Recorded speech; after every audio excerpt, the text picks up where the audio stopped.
Hey, Wealth Explainer fam, and welcome back. Today, I want to take you on a little trip down memory lane. Picture this. You're a kid, and your parents give you some money. Maybe it's for a birthday, or maybe you've just mowed your first lawn. You have a decent sum of money in your hand, and you're faced with a big decision. Do you blow it all on a video game, or do you save some for that cool bike you've been eyeing?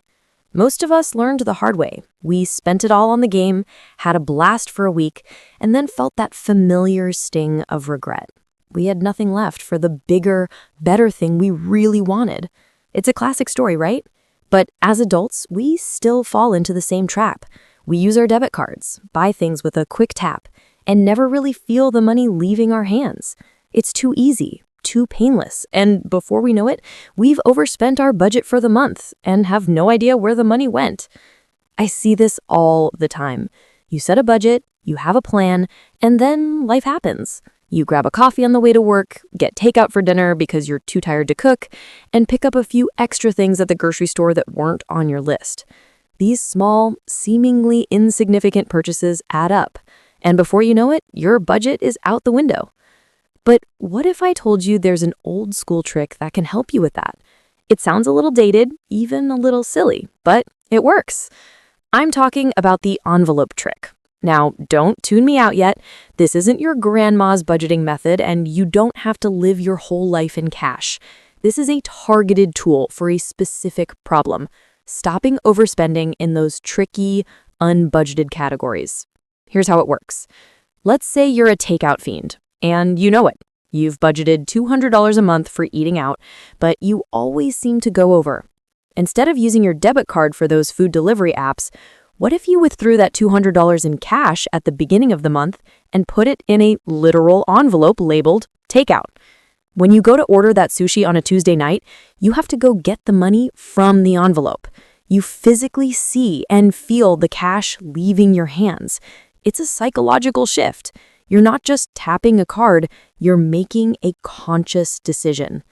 This simple act creates a friction point, a moment of pause where you can ask yourself, do I really want this, or is this money better used for something else?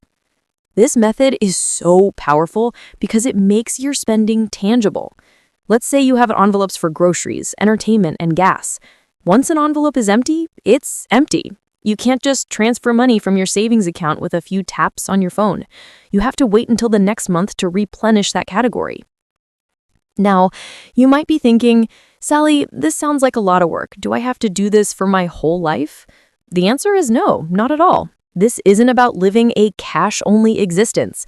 It's a quick win solution for a specific problem. You can use it for just one or two categories that give you trouble. Maybe it's your morning coffee, your takeout habit, or those last-minute impulse buys at Target.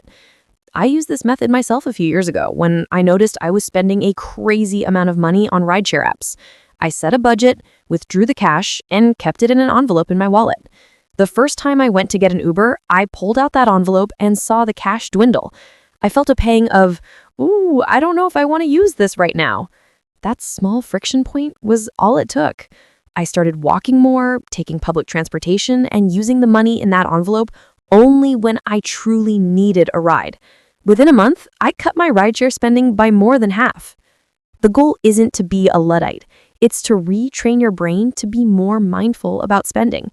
Once you've done it for a few months and you see the results, your savings account growing, your debt shrinking, you may be able to go back to using your card with more awareness. The envelope trick helps you build a new habit, one that makes you a more conscious consumer.